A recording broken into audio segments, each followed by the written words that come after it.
The rain had been falling for 4 hours, soaking Kira through to the bone.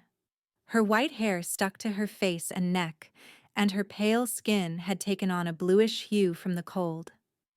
Her thin dress offered no protection against the harsh autumn storm. She had been walking since dawn, trying to put as much distance as possible between herself and the Darkwood pack. Now that night had fallen, she desperately needed shelter, or she would die from exposure. Through the rain, a barn appeared like a blessing. It was old and worn, probably abandoned judging by the crooked door, but it had walls and a roof. That was all Kira needed. Her legs trembling from exhaustion, she stumbled forward and pushed her way inside. The interior was dark, smelling of old hay and rotting wood, but it was dry. She collapsed onto a pile of straw in the corner, too tired to care about comfort or safety. Her body was shutting down from cold, hunger, and 3 days of relentless walking without rest. She curled into a ball, wrapping her arms around herself, trying to generate warmth. The rejection ceremony replayed in her mind. Damien, the Alpha's son and her supposed destined mate, standing before the pack, speaking the words that severed their bond. I reject you, Kira. You're albino, cursed by the goddess, a blight on our bloodline. I won't be mated to a ghost. You're not worthy to carry my mark or bear my children. The pack had cheered, actually cheered, as if her rejection were something to celebrate. Her genetics, something beyond her control, made her less than everyone else. The Alpha had banished her immediately, declaring that an albino Omega had no place in Darkwood, that her presence brought misfortune and would weaken the pack. Kira hadn't argued or begged. She had simply gathered her few belongings and left, because what else could she do? She had no family. Her parents had died when she was 8, in a hunting accident that everyone whispered wasn't really an accident. Her mother, Elena, had been albino like Kira, and her father, Thomas, a strong beta who loved his unusual mate fiercely. They had been on an authorized hunt with other pack members when tragedy struck. Someone's arrow had struck her mother, and her father had tried to protect her. He was shot too. Both died before help could arrive. The pack called it a terrible accident, but Kira, old enough to understand, knew the truth from the whispers and sidelong glances. Her parents had been murdered for being different. Raised by the pack out of obligation, not love, Kira had been fed, clothed, and sheltered, but never wanted, never loved. People avoided her, treated her like bad luck, blamed her for misfortunes she had no part in. And now, after Damien's public rejection, she was alone, destined to die alone in a barn.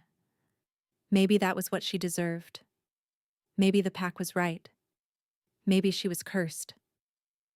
Kira closed her eyes, too exhausted even to cry, waiting for sleep or death, whichever came first.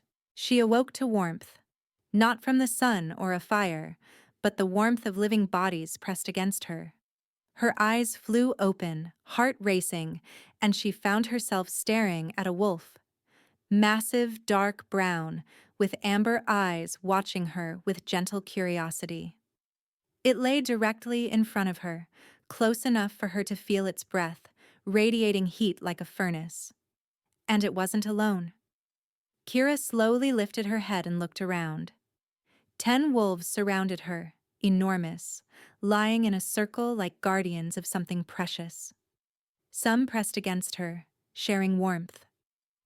Others formed an outer ring, watching the barn entrance. They had arranged themselves around her like a nest, as if she needed protection. Kira should have been terrified. Wolves this size were dangerous, and being surrounded with no escape should have sent her into panic.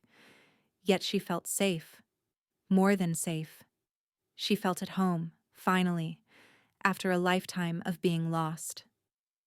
The wolf with amber eyes shifted and rested its massive head on her shoulder. The gesture was gentle, trusting, and Kira instinctively reached up to touch its fur. Soft and warm, the wolf rumbled with contentment. Thank you. Kira whispered hoarsely. For keeping me warm. For not hurting me. The wolf's eyes seemed to brighten, and through instinct she felt its response.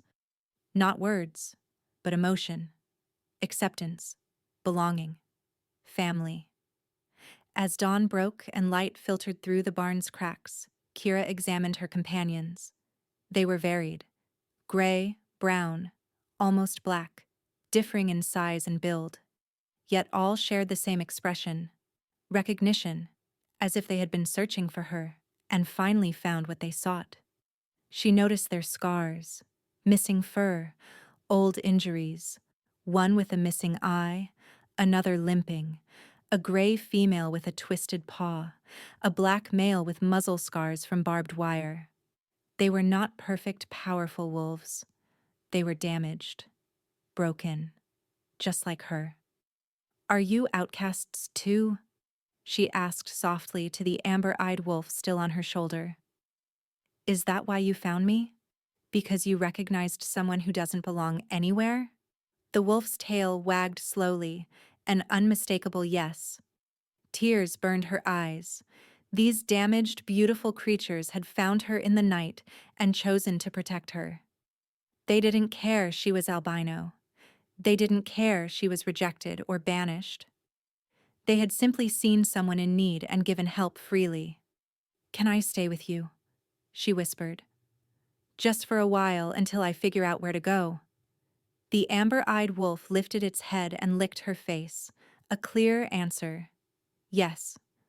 Stay. Your pack now. The days that followed were the strangest and most wonderful of Kira's life. She stayed in the barn with her wolves. They taught her survival, bringing her food, fresh kills from the forest laid at her feet like offerings, and showing her where to find clean water. They kept her warm through every night and guarded her through every day. And slowly, Kira began to understand the truth. These wolves weren't just strays who had stumbled upon her by accident. They were connected to her. She could feel their emotions, sense their presence even when they were out of sight, communicate with them through impressions and feelings instead of spoken words. It wasn't a shifter-style pack bond. It was deeper, older, more instinctive. Kira had heard old stories, moon singers who shaped reality with their voices, wolf speakers who talked to wild wolves. But there was one gift rarer than all the others: the pack heart, a soul capable of forming true family bonds with wolves who had been abandoned, rejected, or orphaned, a person who could heal emotional wounds and give broken wolves a reason to trust again. Kira had always believed she was cursed, defective, unwanted. But what if she wasn't broken at all? What if her albinism wasn't a curse but a sign, an outward marker of the gift she carried? Pack hearts were said to be marked by unusual appearances, set apart so they could gather those who didn't belong anywhere else. She wasn't cursed. She was chosen. And these 10 wolves, each rejected or wounded, had found her because they needed her just as much as she needed them. Over the next days, their stories unfolded in her mind, images, emotions, flashes of memory. The amber-eyed wolf, whom she named Guardian, had once been an alpha. Rogues had slaughtered his pack, and though he survived, the trauma trapped him in wolf form. She could sense he was a shifter, not a true wolf, but he could no longer shift back. The gray female with the twisted paw became Silver. Born with her deformity, abandoned as a pup, she survived alone for years, strong, clever, but crushingly lonely. The black wolf with the barbed wire scars became Shadow, forced into illegal fighting rings, muzzled with wire, beaten between fights, starved and terrified. He escaped, but the trauma ran deep. He flinched at loud noises and avoided all humans. Ember, the rust-colored female, had lost her pups because her pack rejected mixed-blood cubs. She'd carried the children of a wild wolf, and when they were born, the pack stole and killed them. Then they cast her out for her shame. There was Ash, the small white wolf with icy blue eyes, rejected for his size. His pack saw him as weak, and eventually drove him out to make space for stronger wolves. Frost, the elderly silver wolf, had been abandoned when he grew too old to hunt. His pack left him behind during a migration. Guardian had found him barely surviving. River, sleek and gray, had been blamed for her mate's death. Branded as bad luck, she left before they could formally banish her. Thorn, the brown male covered in scars, had been tortured by humans. He escaped, but the cruelty left him deeply mistrusting, except toward other broken souls. Storm, the large gray wolf, had gone feral after losing his family to disease. Guardian helped him return from the edge, but he was still skittish. Around shifters. And finally, Dawn, the young golden wolf born under a blood moon. Her pack called her cursed and drove her out before she was even a year old. Guardian had saved her life. 10 wolves, 10 stories of pain, abandonment, survival. 10 souls who had formed a pack of the broken, the unwanted, the lost. And now they had found Kira, their pack heart, the one who could weave them into a true family. On the 7th day, as Kira sat at the barn entrance watching her wolves play in the morning sun, visitors arrived. She sensed them before she saw them, an unsettling ripple in the peace her pack had learned to trust. The wolves stopped playing instantly and formed a protective barrier in front of her, low growls vibrating in their throats. 3 men stepped out from the tree line, the strength in their presence marking them as shifters. The man in the center was clearly an alpha, tall, powerful, streaks of silver in his dark hair. The 2 beside him were betas, younger but equally dangerous. The alpha halted a respectful distance away, lifting his hands in peace. "We mean no harm," he called. "We're from the Iron Ridge Pack. I'm Alpha Marcus. We've been tracking these wolves for weeks. They escaped from a facility that used them for illegal fighting rings. We've been trying to rescue them and bring them to a sanctuary." Kira rose slowly, her wolves pressing protectively against her legs. "They don't need to be recaptured," she said. "They're with me now. They're my pack." Alpha Marcus's eyes widened as he finally registered her appearance. White hair, pale skin, the wolves guarding her like royalty. Recognition dawned, followed by awe. "You're a pack heart," he breathed. "I've read about your kind, but never thought I'd see one. This is extraordinary." "I don't know what I am," Kira admitted, "but I know these wolves chose me, and I won't let anyone take them." "I wouldn't dare," Marcus said quickly. "If they've bonded to you, if you are their heart, then they belong with you. No one would be foolish enough to challenge that bond. But tell me, where is your pack? Where is your alpha? A pack heart should be cherished, protected, honored. Why are you alone in an abandoned barn?" Kira's throat tightened. "I was rejected. Banished from Darkwood Pack because I'm albino. They said I was cursed." The fury that flashed across Marcus's face was instant and molten.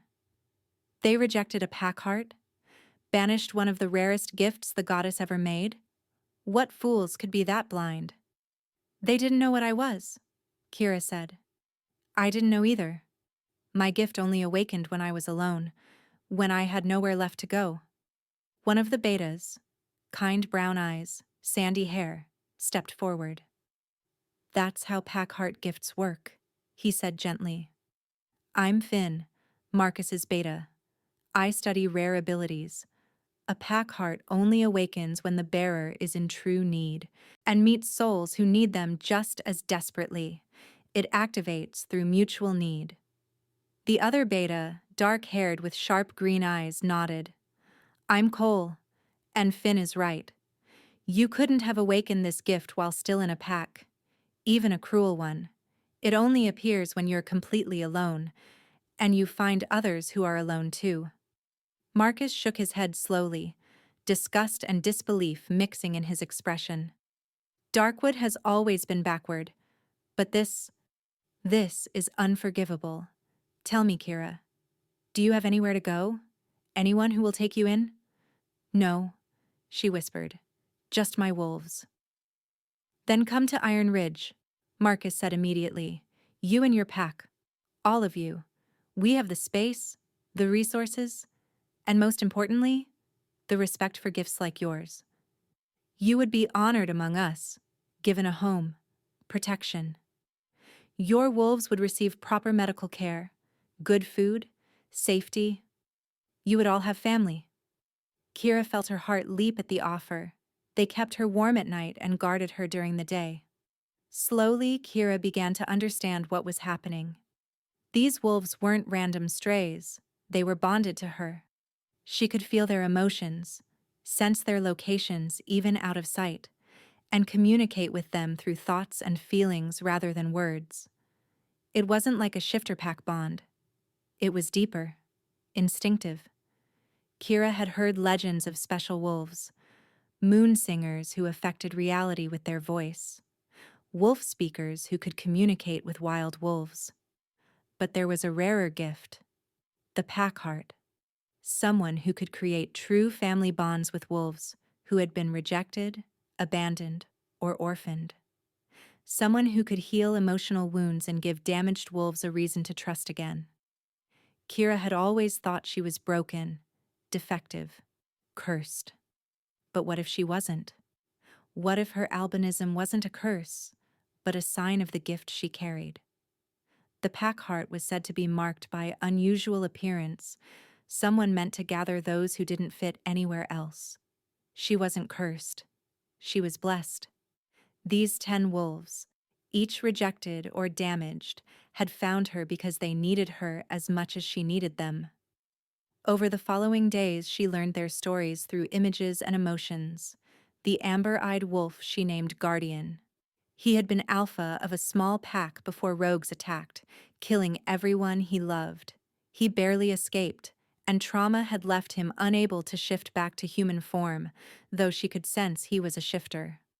The gray female with the twisted paw was Silver. Born with the deformity, abandoned by her pack, she survived alone, learning to hunt despite her disability, but loneliness had eaten at her.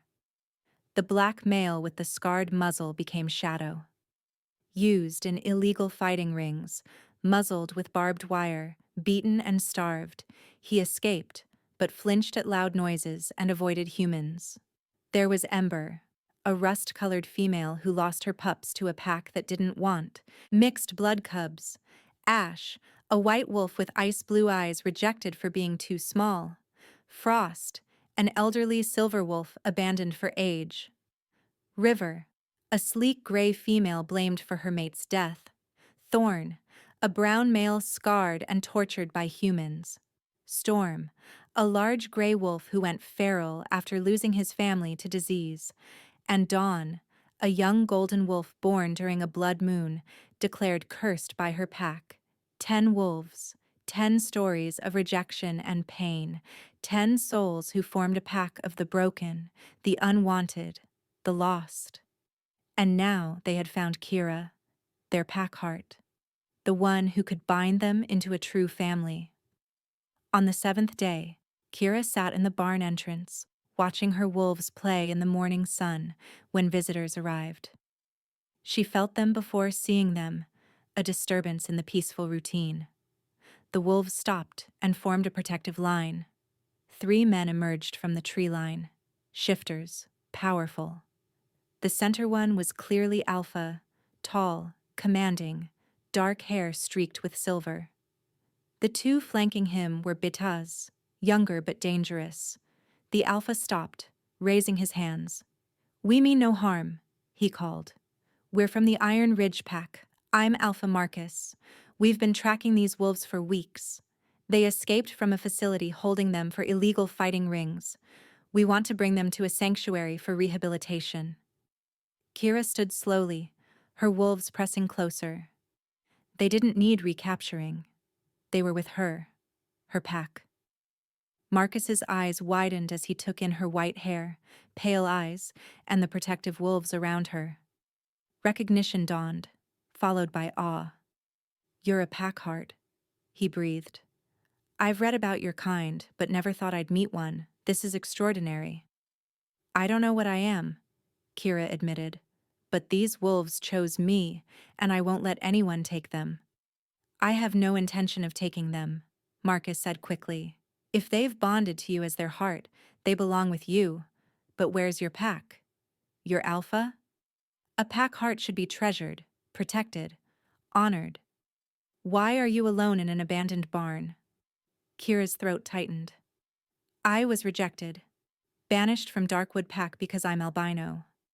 They said I was cursed. Fury crossed Alpha Marcus's face. They rejected a pack heart, banished one of the rarest gifts the goddess can bestow. They didn't know what I was? Kira said. I didn't know either. My gift awakened only after I was alone, with nowhere else to go. One beta with kind brown eyes and sandy hair spoke. That's how pack heart gifts work. I'm Finn. I lost my sister 5 years ago. Different too. Had visions that scared people. Our old pack drove her out. She died alone. Marcus, as Alpha, established Iron Ridge as a sanctuary for wolves with rare gifts. We won't let that happen again. The other beta, darker-haired with green eyes, nodded. I'm Cole.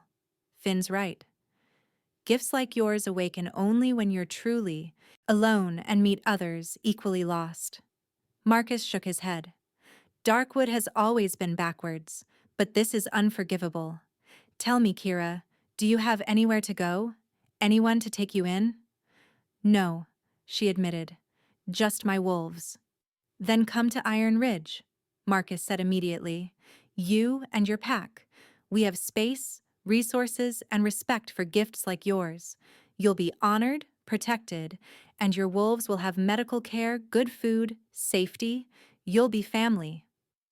Kira wanted to accept immediately. Her name was Claire. They had been happy, planning for pups, until a rival pack attacked while Jace was on patrol. Claire was killed defending the nursery. Jace blamed himself for not being there, and had punished himself ever since.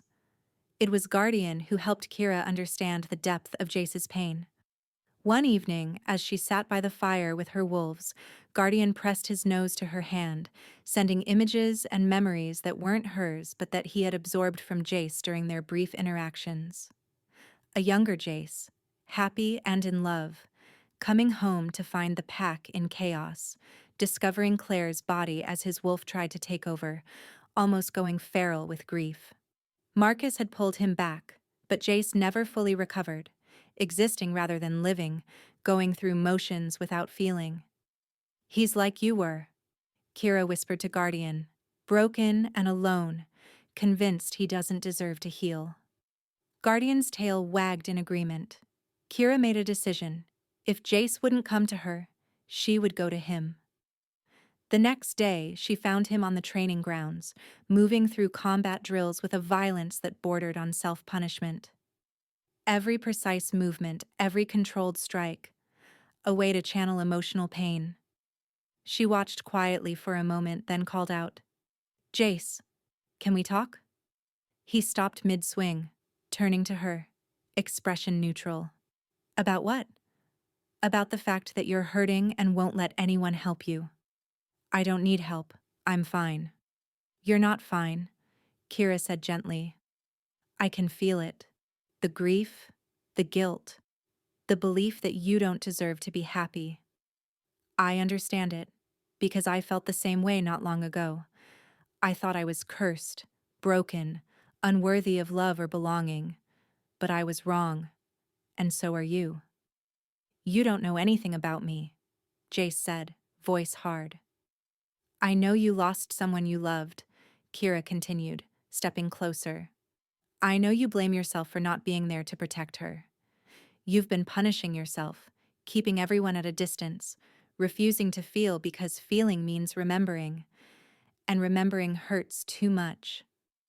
Jace's carefully controlled expression cracked for a moment, revealing raw pain. Stop, he said roughly. You don't get to do this. You don't get to dig into my head and tell me how I feel. I'm not digging into your head, Kira said. I'm offering to help you heal. That's what a pack heart does. We take broken pieces and help them become whole again, but I can't do it unless you let me. Why? Jace demanded. Why do you care? You barely know me? Because you're pack, Kira said simply. Because you're in pain and I can help. Because no one should carry that kind of weight alone. She hesitated, then added honestly, because when I look at you, I see someone worth saving. Someone who deserves to be happy. Someone who's been strong for everyone else so long that he's forgotten how to be strong for himself. Jace stared at her, the internal battle visible, the desire to accept help warring with the belief he didn't deserve it. Slowly, his shoulders sagged. I don't know how to let go, he admitted quietly. I don't know how to stop seeing her face every time I close my eyes. I don't know how to forgive myself for not being there. Then let me show you, Kira said, holding out her hand. Trust me, just for a moment. Let me in. Jace looked at her hand like it was both a lifeline and a trap. Then, with effort, he took it. The connection hit immediately, overwhelming. Kira felt his pain, enormous, suffocating years of grief, guilt, and self-hatred. For a moment, she almost pulled back. It was too much. But she remembered her wolves, how her gift had helped them heal. She could do this. She could help Jace too.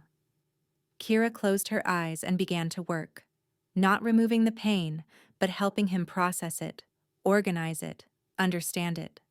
She showed him that grief wasn't weakness, that loving and losing didn't make him broken, that his mate wouldn't want him to suffer forever, that healing didn't mean forgetting, that he could be happy again without dishonoring her memory. Hours passed, or maybe minutes, and gradually she felt his grip on her hand loosen. The crushing weight of his pain lifted, becoming manageable, something he could carry without being destroyed. When Kira opened her eyes, Jace stared at her in wonder. What did you do? He breathed. I helped you see what was already there, Kira said. The strength to move forward, the permission to heal, the understanding that you're not betraying her by choosing to live fully again. Jace's eyes were wet with tears, probably for the first time in years. Thank you, he whispered. I didn't think I could ever feel anything but pain again, but now, maybe I can. You can, Kira said softly. It takes time, and there'll be hard days, but you won't face them alone anymore. Something shifted in Jace's expression. Then he looked at her differently, with an intensity that made her heart race. Kira, he said slowly, when you touched me, when you helped me, did you feel anything else? Anything beyond the healing? Kira's breath caught. Yes, she had. A pull, a recognition, a sense of rightness that went beyond the pack-heart bond. I think so, she admitted, but I don't understand what it means. I do, Jace said, certainty in his voice now. It's the mate bond. You're my second chance, Kira. The goddess's way of telling me it's okay to love again, that I'm allowed to be happy. If you'll have me, if you'll let me prove I can be worthy of you, I want to try. Kira's heart pounded so hard she thought it might burst. A mate, a true mate, who saw her gift as beautiful, who understood pain and healing, who had been broken and was choosing to be whole again. It was everything she had never dared to hope for. Yes, she whispered. Yes, I'll have you. I'll give this a chance. I'll give us a chance. Jace pulled her into his arms and kissed her. It was nothing like she had imagined. Desperate, grateful, and full of promise. When they finally parted, both breathing heavily, he rested his forehead against hers. I was dead inside, he said quietly. Going through the motions, not really living. Then you came along, with your white hair, your damaged wolves, and your enormous heart. You made me want to live again. You saved me, Kira, just like you saved your pack.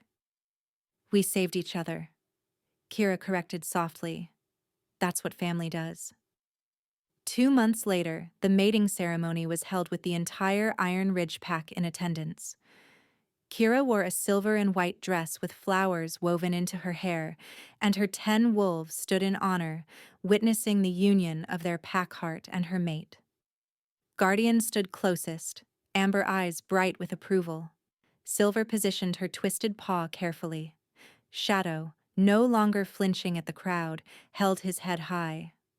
When Jace marked her neck, claiming her before the pack, her wolves howled in celebration, a sound of pure joy echoing through the valley.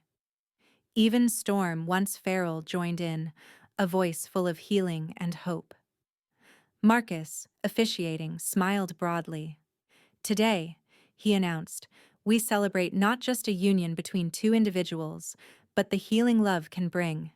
Kira, you came to us broken and alone, with only your gift and your courage.